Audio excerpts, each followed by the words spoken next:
Now, my RT America colleague, Rachel Blevins, is always our #1 go-to on events across the Atlantic, and I'm glad to say she joins us again. Now, Rachel, welcome back to the mother of all talk shows. Last week, it looked like war between Ukraine and Russia. Ukraine, of course, being able to count on American military backing. Then there was a Zoom conference between President Biden and President Putin. This weekend, it doesn't look so likely. What can you tell us about that? Yeah, it sure is ironic how all of a sudden President Biden got on that phone call and just fixed everything. At least that's kind of what the media is leading you to believe. They are really running with this narrative that Biden got on the phone with Putin. They talked for a few hours. He talked tough, and then Putin backed down. Now, the only problem with that narrative is that if you pay attention to how this scene has unfolded, you realize that Russia has been saying for weeks now that they have no plans to invade Ukraine.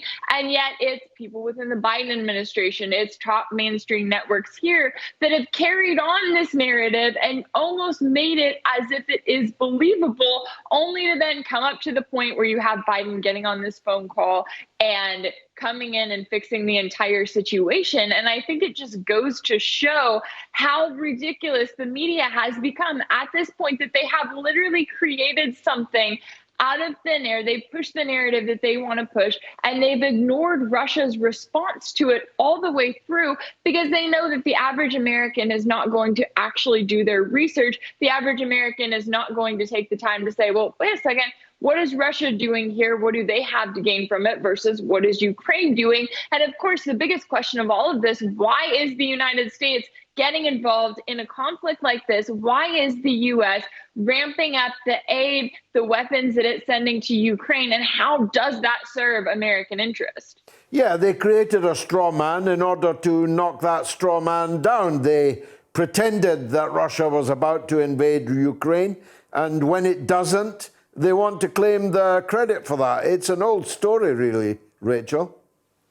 That it is. And it is interesting to see the fact that Biden is at the center of all of this, because at the end of the day, we remember when Donald Trump was in office, there was such a push for him to be tough on Russia. And the way that they did it was by saying, well, Russia wanted Trump to win. So then Trump comes into office and he feels like he's really got to stand up to Russia. And now Biden has a version of that, but there's also this pressure on him to look tough. And, you know, the media really they don't want to talk about all of the U.S. failures in the Middle East anymore. Instead, now they're making this pivot toward China and Russia. And it is incredibly concerning when we look at the fact that this week, Congress passed their defense spending bill for 2022 to the tune of $768 billion. That's $25 billion more than Biden actually asked for and more than the Pentagon asked for. And yet, when you look at the fact that the U.S.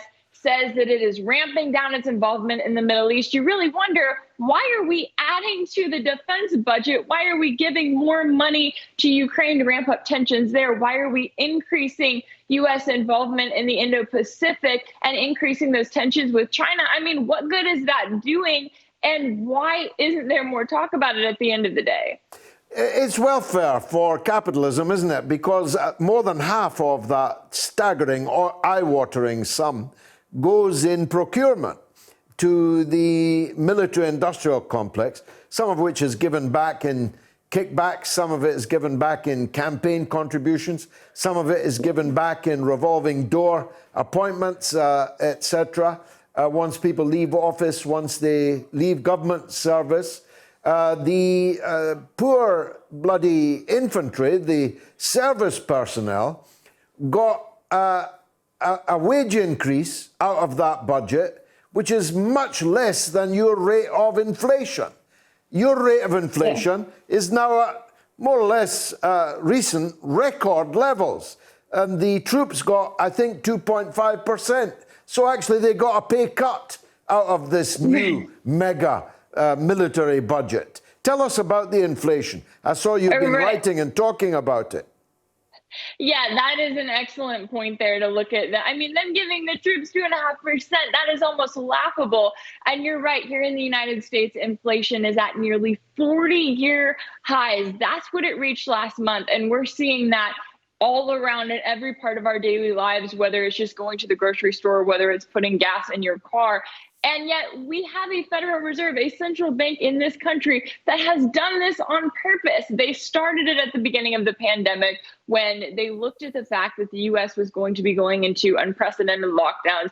They looked at the fact that our production was going to be halted in a lot of ways. And so they said, okay, we'll print more money. We'll make it so that, we keep pumping more money into the economy as if it was going to be good for the American people, as if it was going to be good for the dollar. Well, the problem is that even though more Americans are getting back to work, even though you have unemployment at record lows, they actually haven't stopped pumping that money into the economy. Instead, you have these central bank officials sitting there and saying, oh, well, we'll taper it a little bit each month. We'll still keep interest rates at record lows, and we'll just continue this. Well, the problem is that you've got Americans who are now paying more than ever in their daily lives.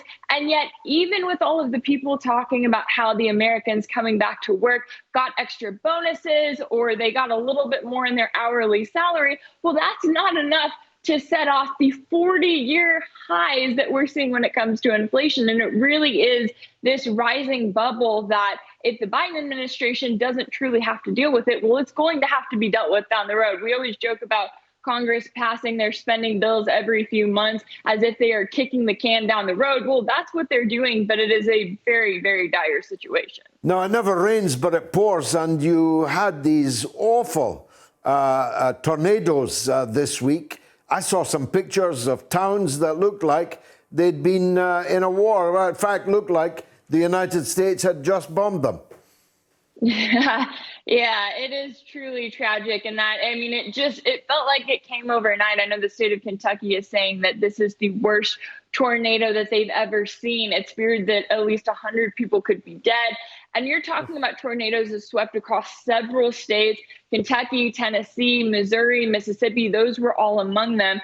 And I know that this is a situation where, here in the United States, unfortunately, it takes severe weather for us to really come together, band together, and then make those necessary remedies where that's needed. And we've already seen a lot of volunteers on the ground, and obviously they are going to do everything that they can. But it serves as a reminder of the importance of our infrastructure here in this country, because at any given time, I mean, this is a country that routinely sees hurricanes, tornadoes, you name it. I know I'm from North Texas, and so we don't usually see tornadoes quite like this, but you do get used to those storms every single year. And it serves as a reminder that the government has to take infrastructure seriously, because you get into a situation like this and really they are no match for Mother Nature at the end of the day. No, nobody is. Rachel, thanks very much for joining us. A very busy show this evening. I hope we get an opportunity to talk longer.